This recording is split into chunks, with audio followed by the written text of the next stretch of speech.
Digital World for Blind. Every success in technology.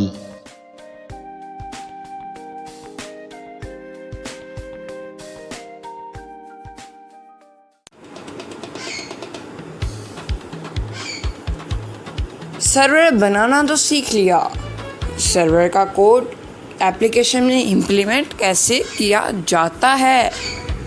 यार हमने server बनाना तो सीख लिया है, लेकिन ये रियल टाइम डाटाबेस कैसे बनाते हैं जिसके ऊपर से हम डाटा को ट्रांसफ़र करते हैं। यार ये फाइल स्टोर क्या होता है, इसका क्या काम होता है और ये कैसे वर्क करेगा। सर्वर बनाना तो सीख लिया है, लेकिन सर्वर बनाने के बाद उसके अंदर जब हम सर्वर को बना लेंगे लेकिन उसे यूज़ ही नहीं करेंगे, फिर सर्वर बनाने का फ़ायदा। बिस्मिल्लाहिर्रहमानिर्रहीम, अस्सलामुअलैकुम, welcome to digital world for blind. I am your host Mohammad Hussain. कैसे हैं तमाम लोग, उम्मीद की खैरियत से होंगे। हम हाजिर हो चुके हैं सर्वर का पार्ट 2 लेकर आपकी खिदमत में। मैं पहले दावत देना चाहूँगा डिजिटल वर्ल्ड फॉर ब्लाइंड के ओनर मोहम्मद शरीम को कि वहाँ यहाँ आएँ और बोलें कुछ। अस्सलाम वालेकुम everyone, welcome to digital world for blind YouTube channel. और आज सर्वर का पार्ट 2 होने वाला है और ये मुझे नहीं पता कितनी ड्यूरेशन बनेगी। और ये हमारे साथ जो साहब बैठे हैं ये आपको बताएंगे कि कैसे इस सर्वर को यूज़ किया जाता है। और अगर सब्सक्राइब नहीं किया है तो कर ले, और इनके चैनल को अनसब्सक्राइब नहीं किया तो वो भी कर लें। हाँ बिल्कुल, तो हम चलते हैं वीडियो के जाने पर। तो वीडियो का आगाज़ करते हैं, जल्दी से आपका टाइम नहीं वेस्ट करते हम। और चलें जनाब, सबसे पहले हम सर्वर का कॉन्सेप्ट रिवाइज करते हैं कि सर्वर होता क्या। सर्वर के अंदर 2 टाइप होती हैं, एक रियल टाइम डाटाबेस और एक file store. What is real time database?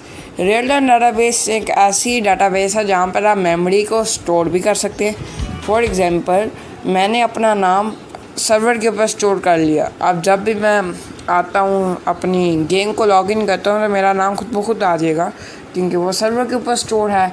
मैंने अपना आईपी एड्रेस सर्वर के ऊपर स्टोर किया। मैंने अपनी जो चीज़ चाहूँ और रियल टाइम डाटाबेस में परमानेंटली भी स्टोर कर सकता हूँ और इसे एज ए ब्रिज भी इस्तेमाल कर सकता हूँ। अब ये एज ए ब्रिज का क्या मतलब हुआ, ये भी आप लोगों को समझाता हूँ। एज ए ब्रिज का मतलब ये हुआ कि रियल टाइम डाटाबेस एक पुल बन सकती है, एक मोटरवे बन सकती है दोनों यूज़र्स के दरमियान। अब एक यूज़र ने जो डाटा बेचा वो उस मोटरवे से गुजर के दूसरे यूज़र के पास चली गई। अब दूसरे यूज़र ने जो डाटा बेचा वो मोटरवे से गुजर के पहले यूज़र के पास आ गई, ठीक है। और ये जब डाटा गुजर गया उसके बाद जो मोटरवे है वो क्लीन हो गई, उसे साफ़ कर दिया गया, ठीक है। अब मोटरवे से नया डाटा गुजर सकता है। अब इसकी जो कैपेसिटी हमें मिलती है फ्री में वो होती है 1 GB की। फाइल स्टोर बेसिकली उसका भी यही काम होता है, सभी आप एज अ ब्रिज इस्तेमाल कर सकते हो, लेकिन उसके अंदर आप ज़्यादातर स्टोरेज के लिए इस्तेमाल करते हो। जैसा मैं कोई चीज़ स्टोर करना चाहता हूँ या इस तरह की चीज़ों के लिए आप उसके लिए ज़्यादातर फाइल स्टोर का यूज़ करते हो, ठीक है। और अब हम चलते हैं जी कि हमने लास्ट पार्ट 1 में पैकेज नेम ऐड किया था अपनी एप्लीकेशन का। अब आपने क्या करना है जी, पैकेज नेम ऐड करने के बाद वहाँ पर नीचे एक लंबा सा कोड आ रहा होगा, ठीक है। उसके शुरू में ये भी लिखा होता था // you need to import according to your needs, इस तरह करके इंग्लिश में कुछ ना कुछ लिखा होगा। और उसके अंदर मल्टीपल लिंक्स होंगे, 2-3 नंबर्स होंगे, वो काफ़ी चीज़ें होंगी, वो बड़ा लंबा सा टेक्स्ट होगा एक, उसे आपने कॉपी कर लेना है और अपने प्रोजेक्ट में एक रियल टाइम डाटाबेस को क्रिएट करना है, ठीक है। वहाँ पर एक बटन आ रहा होगा क्रिएट अ डाटाबेस, उसके ऊपर क्लिक करना है, ठीक है जी। क्रिएट अ डाटाबेस पे क्लिक करने के बाद वहाँ पर आके सामने ये ऑप्शन आ रही है सेलेक्ट योर लोकेशन, ठीक है, डाटाबेस लोकेशन। बाय डिफ़ॉल्ट यहाँ पर USA वाली लोकेशन सिलेक्टेड है, लेकिन आपको यहाँ से इसे चेंज करना है अपनी नीड के अकॉर्डिंग। अगर आपकी कंट्री में कोई इस तरह की जिस तरह आप अगर पाकिस्तान में रहते हैं तो आपने देखना है अगर इसके अंदर कोई पाकिस्तान की कोई डाटाबेस है तो वहाँ उसे सिलेक्ट कर लें, क्योंकि US कभी इसे सरकारी तौर पर एडमिट तो नहीं करता, लेकिन रियलिटी यही है कि अगर आप US की रखेंगे तो जो भी आपका डाटा होगा ना वो पहले यूएस के पास जाएगा। यूएस गवर्नमेंट मतलब आपके यूज़र्स के डाटे से इन्फॉर्म लेगी। आपका कोई भी ऐसा डाटा नहीं होगा जो यूएस की गवर्नमेंट उसके बारे में ना जानती हो।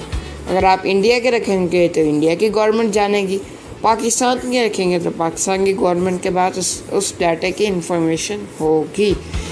और ये होता है इसका कॉन्सेप्ट। अच्छा जी, वहाँ पर क्रिएट अ डाटाबेस पे जैसे आप क्लिक करेंगे वहाँ पर आपके सामने दो ऑप्शन आ रही हैं। एक create in a lock mode. Lock mode का मतलब होता है कि बस आपकी डाटाबेस तो बन जाएगी लेकिन वो वर्क नहीं करेगी, बिल्कुल ब्लॉक हो गई। दूसरा हुआ क्रिएट विद सिक्योर रूल्स। अब ये सिक्योर रूल्स क्या होते हैं? आप अपनी डाटाबेस को रूल देते हो कि भाई ये जो एडमिन है ये लिख सकता है, मतलब ये डाटा को एडिट भी कर सकता है और रीड भी कर सकता है। हम अब डाटा के साथ करते क्या हैं? या तो हम डाटा को एडिट करते हैं, जिस तरह मेरा नाम मोहम्मद हुसैन है, मैं उसमें मोहम्मद फ़िज़ान कर दूँगा हुसैन की जगह पे। यह तो एडिट करूँगा या रीड करूँगा, जिस तरह मेरा नाम क्या है वहाँ से जाकर पढ़ूँगा। ये दो ही काम हम करते हैं ना। अक्सर हम यूज़र्स के पास ये राइट रखते हैं कि वो सिर्फ रीड कर सकें और एडमिन राइट कर सकें। ठीक है, ये होता है। आप रोज़ AI से लिखवा सकते हैं। याद रखें रोज़ JSON फॉर्मेट में होते हैं। ठीक है। अब तीसरा भी एक मोड है, क्रिएट इन टेस्ट मोड। अब टेस्ट मोड में जो सर्वर है वो आपका सिर्फ 30 दिन तक वर्क करेगा। मैंने आपको बताया था क्रिएट इन लॉक मोड, वो फिर लॉक मोड में चला जाएगा। लेकिन ठीक है, तो I suggest you to create in secure rules. पहले ही आप अपना मतलब प्रोजेक्ट मुकम्मल करें। जब आप प्रोजेक्ट मुकम्मल तौर पर तैयार हो जाए उसके बाद आप उसे जो है वो सिक्योर रूल्स पर ट्रांसफ़र कर दें, उसके अंदर रूल शूल ऐड कर दें। भाई आप ऐसा करोगे, अपने सारे प्रोजेक्ट का कोड भेजोगे AI को, उससे कहोगे भाई इसके अकॉर्डिंग मुझे रूल्स लिख दे, वो आपको लिख देगा। और आप उससे पूछ भी सकते हैं रूल्स का क्या होगा, फिर ये वाला फ़ीचर कैसे काम करेंगे। तो याद रहे कि रूल्स आके फ़ीचर्स के ऊपर इफ़ेक्ट डाल सकते हैं। अगर कोई रूल गलत हो तो आपको कोई फ़ीचर काम करने से भी रह सकता है। और ये जो टेस्ट मोड है इसके अंदर कई फ़ीचर्स आप अपनी रियल टाइम डाटाबेस से इम्प्लीमेंट नहीं कर पाओगे, जैसे कि वॉइस मैसेजेस, सेंड मैसेज, इस तरह के फ़ीचर्स। ठीक है, क्योंकि इसके अंदर थोड़ी सी ज़्यादा राइट मिल जाते हैं ना, तो ये सीन होता है। अब आप फायरबेस ने ये किया क्यों सिक्योर रूल्स का? इसके पीछे भी कोई लॉजिक होगी ना। फॉर एग्ज़ाम्पल मैं आपकी एप्लीकेशन खोलता हूँ, सर्वर की की उठाता हूँ, ठीक है, आपके एप्लीकेशन से सर्वर की की उठा के मैं सर्वर की की को जनाब कहीं पर इंपोर्ट करके कुछ ऐसी कोडिंग करके आके एप्लीकेशन के सर्वर के अंदर कोई भी डाटा उठा लेता हूँ या कोई भी डाटा उठा के डिलीट कर देता हूँ, क्योंकि आपने वहाँ पर रूल्स तो लिखे ही नहीं। अब मुझे अलाउ होगा ना, फायरबेस तो फिर हर किसी को अलाउ कर देगा भाई, जो मर्ज़ी है वो डाटा डिलीट करे, डाटा रीड करे, बस उसके पास ये API हो। लेकिन अगर आपने रूल्स लगाए हुए हैं, जिस तरह मैंने अपने भी सर्वर पे लगाए हुए हैं कि API के ऊपर रूल्स अगर लगे हों तो फिर जो सा बंदा, जिस बंदे को आपने राइट दिया होगा रूल्स के अंदर एडिटिंग करने का, अपनी डाटाबेस के अंदर डाटे को एडिट करने का, तो वो ही सिर्फ कर सकेगा, उसके अलावा कोई थर्ड पर्सन नहीं कर सकेगा। ठीक है जी। और सर्वर क्या होता है वो आपको हमने पहले जो है पार्ट में बताया था। प्रोजेक्ट कैसे क्रिएट करते हैं वो भी बताया था, लॉगिन कैसे करते हैं वो भी बताया था, उसकी रिक्वायरमेंट्स क्या होती हैं वो भी आपको बता दिया था, और वो कौन कौन से प्लेटफॉर्म को सपोर्ट करता है वो भी आपको सब कुछ बता दिया था। तो पार्ट 2 देखने से पहले पार्ट 1 तो देखना लाजमी है। बहुत शुक्रिया आप लोग की वीडियो देखने का। बाकी यहाँ पर शरीम साहब अगर कुछ बोलना चाहें तो वो बोल सकते हैं। अल्लाह के बाद।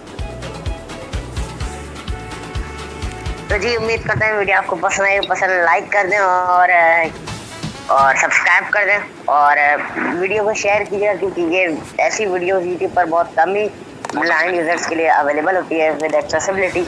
तो हम मिलते हैं किस नए ट्यूटोरियल में किस नए टॉपिक के साथ। तब तक के लिए अल्लाह हाफिज़। पाकिस्तान जिंदाबाद। जिंदाबाद।